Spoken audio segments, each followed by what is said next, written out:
Voilà, tout va bien pour les Lyonnais, hein. Après-midi tranquillou bidou, dans leur Groupama Stadium, pas grand-chose en face, une équipe un peu en crise de résultats, et puis du coup ça donne une victoire et ça reprend la deuxième place. Et en plus j'ai retrouvé les gants de gardien d'Anthony Lopez. C'est pour ça que c'est un excellent boxeur, c'est pour ça que c'est un marsupilami, c'est pour ça que c'est un excellent gardien, c'est parce qu'il a des gants spéciaux Anthony Lopez. Voilà, c'est pour ça. Salut à tous, footeuses et footeux de bonne famille, c'est Thomas. Fin du match entre l'OL et le FC Nantes dans ce match de samedi après-midi, comme je disais précédemment. 2 buts à 0, un but de Depay, un but de Bertrand Traoré, ce qui fait que les Lyonnais mettent la pression sur les Monégasques et sur l'OM avec 72 points. Hein, ils reprennent la deuxième place. Et bah ouais, ils jouent en avance, c'est comme ça. Ils respectent un peu la pression de jouer en avance ou alors l'avantage, on sait pas trop. Les Monégasques qui rencontrent Amiens, les Marseillais qui rencontrent Angers, du coup, ça fait deux équipes abordables pour les joueurs du Rocher et les Phocéens. Mais bon, voilà, faire le taf, parce que je pense que Monaco est en crise de résultats de ouf depuis un moment donné. L'OM a peut-être la tête au retour en Autriche pour jeudi, donc peut-être que les Lyonnais ont un avantage en ces fins de saison, ce qui sont quand même à 7 victoires consécutives. C'est leur meilleur résultat depuis la saison 2014-2015, donc c'est assez énorme. Réponse au sondage. Par rapport à Saint-Etienne, hier, vous êtes 65% à penser que les Stéphanois peuvent rester 5e, 65%. Donc vous êtes plutôt confiant pour cette course à l'Europa League, justement. Les Stéphanois qui ont 6 points d'avance sur les Nantais. Donc la même manière que les Montpelliérains, je vais enlever ça parce qu'il fait chaud quand même. Les Montpelliérains ont peut-être perdu la course à l'Europe, hein, et les Nantais aussi, parce que mine de rien, on voit que ces deux équipes sont en manque d'attaque criante. Hein, 32 buts pour les Nantais. Hein, on compare pratiquement avec les trois devant, Diaz, Traoré et Depay, bah ça fait, t'arrives à 50 buts quoi. Du coup, bah c'est plus que l'attaque entière de Nantes. Nantes qui était justement privée en plus de Salah ce soir. Donc c'était Nakoulma avec Rongier derrière.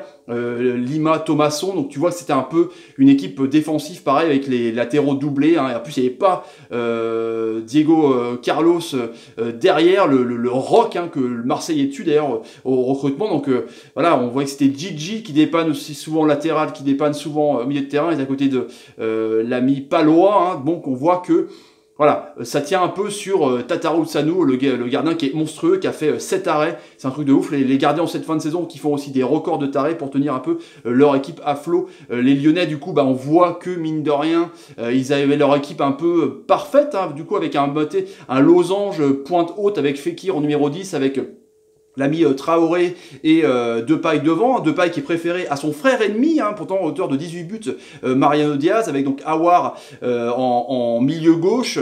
On voit donc, voilà, c'est Ndombele et puis Touzard en point de basse donc de ce losange, avec la défense classique, hein, Morel, Marcelo, et puis voilà quoi. On voit que, mine de rien, c'est une super bonne équipe de Lyon, avec donc Mendy qui monte en puissance en latéral. On voit que, mine de rien, Dubois qui va jouer à Lyon en lieu et place de l'ami Raphaël, qui devrait repartir vers le Brésil. On voit que c'est une bonne équipe quand même qui fait un sprint final de fou. Comme je vous disais, 7 victoires d'affilée.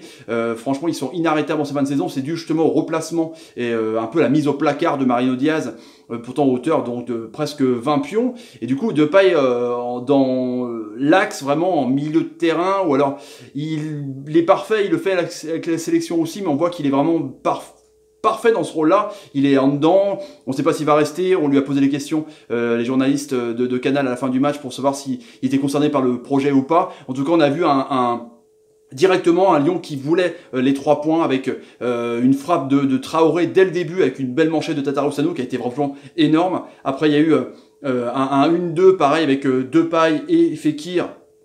Tataru Sanou a dû s'employer aussi de ouf, hein, franchement il était énorme. Après il y a eu ce fait de jeu du coup assez incroyable. On va dire que je sais pas trop comment est l'arbitrage, en tout cas en ce moment, mais il y a cette action où du coup Thomasson vient un peu au contact de Lopez. Vous savez, on a toujours envie dans les jeux de foot, dans FIFA ou dans PES, de vouloir faire chier le gardien et de vouloir l'empêcher de dégager, quoi. Ben là, du coup, c'est ce qu'il a fait. Il a voulu empêcher Lopez de dégager, sauf en contrant, il a mis le ballon dans le but, et l'arbitre Gauthier a refusé le but. Parce que c'est interdit, apparemment, faut laisser le gardien dégager, il faut qu'il laisse l'espace pour pouvoir dégager au pied. Enfin bon, en tout cas, c'est encore un truc pas controversé, mais je pense que ça va pas plaire justement aux supporters nantais. On a vu Ranieri qui était complètement ouf sur le terrain, sur sa zone technique. Du coup, bah, ça a un peu déconcentré, mine de rien, les Nantais qui ne voyaient pas beaucoup le ballon, parce que c'est 70-30. La possession de balle, ils ont tenté 10 frappes, mais seulement 2 cadrés, 25 tirs pour les Lyonnais. Un peu comme Lyon hier qui a tenté 21 tirs, du coup c'est quand même des gros scores pour des équipes qui dominent. Et du coup on a vu que le bon milieu de terrain nantais, je trouve, arrivait à faire chier pas mal ce losange justement. Et du coup ça dédoublait bien, mais ça trouvait pas les failles parce que Nantes a vraiment une équipe défensive de tarés.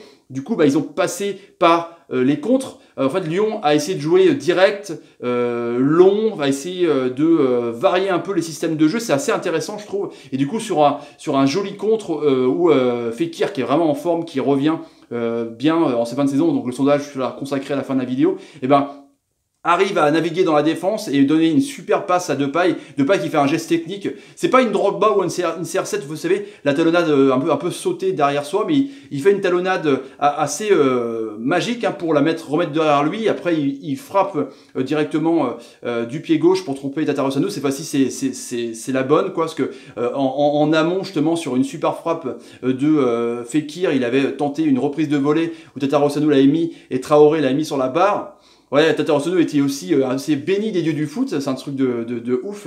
Et du coup, on a vu qu'à 1-0, à la mi-temps, c'était bien payé pour les Nantais, parce que Tatarusanu avait été énorme. Bon, certes, il y avait ce but refusé, justement, à mon avis, mais du coup, ça a recommencé direct pour la deuxième mi-temps, avec donc cette tête d'Aouar. Aouar, on voit qu'il avait envie de marquer, on voit qu'il a envie de briller. Je sais pas s'il est un peu mécontent que Fekir ait repris la lumière, parce que Aouar, c'est clair, était dans le centre des débats quand il était là. En tout cas, il a essayé par cette tête sur le poteau. Il a essayé aussi par une frappe croisée où Tatarusanu a dégagé. Il y a eu aussi une frappe de Depay qui était malheureusement pas cadrée. Et du coup, on a vu après Fekir qui a tenté une frappe rasante de ouf. Il s'est remis sur son pied gauche justement en dribblant. Ça n'a pas non plus fonctionné. Les Nantais n'ont pas très bien joué les contres qu'ils avaient parce qu'il n'y avait pas de point de fixation devant. Salah et ses 11 buts, mine de rien, ça manque.